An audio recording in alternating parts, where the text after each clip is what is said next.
Bienvenue donc à la fois à l'Alliance Riviera et à l'accélérateur Alliance que vous découvrez. Vous êtes les premiers finalement à découvrir les lieux et en même temps découvrir les habitants, puisque vous aurez la chance de rencontrer les 5 premières sociétés qui sont incubées, accélérées plus exactement, aujourd'hui. Qu'est-ce que signifie cet acte pour Alliance? Au fond, je dirais, c'est une sorte d'acte de foi, mais au sens très noble.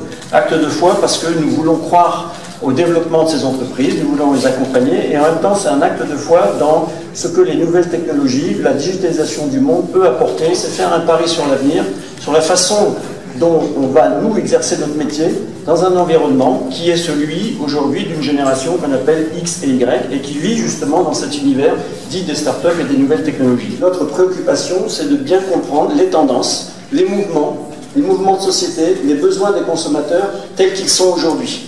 Et avoir cette interaction avec des startups qui elles-mêmes développent les services et les besoins, qui sont en phase par définition avec l'attente des consommateurs, le monde tel qu'il est aujourd'hui, c'est cela qu'on recherche.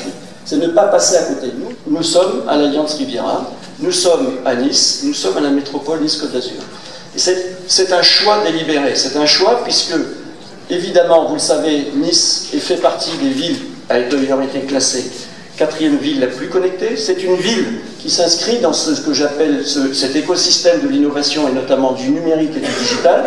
C'est donc la raison pour laquelle, en plus avec la présence de l'Alliance Riviera, il était naturel pour nous de sortir finalement et de se singulariser et de nous singulariser en venant à l'Alliance Riviera, monter cet accélérateur, parce que nous avons toutes les conditions autour. Continuer à être finalement l'assureur des générations actuelles et en même temps se préoccuper de ce que la génération dite Y ou Z, qui est là aujourd'hui, qui va représenter 25% de la population active d'ici 5 ans, quels sont ses besoins?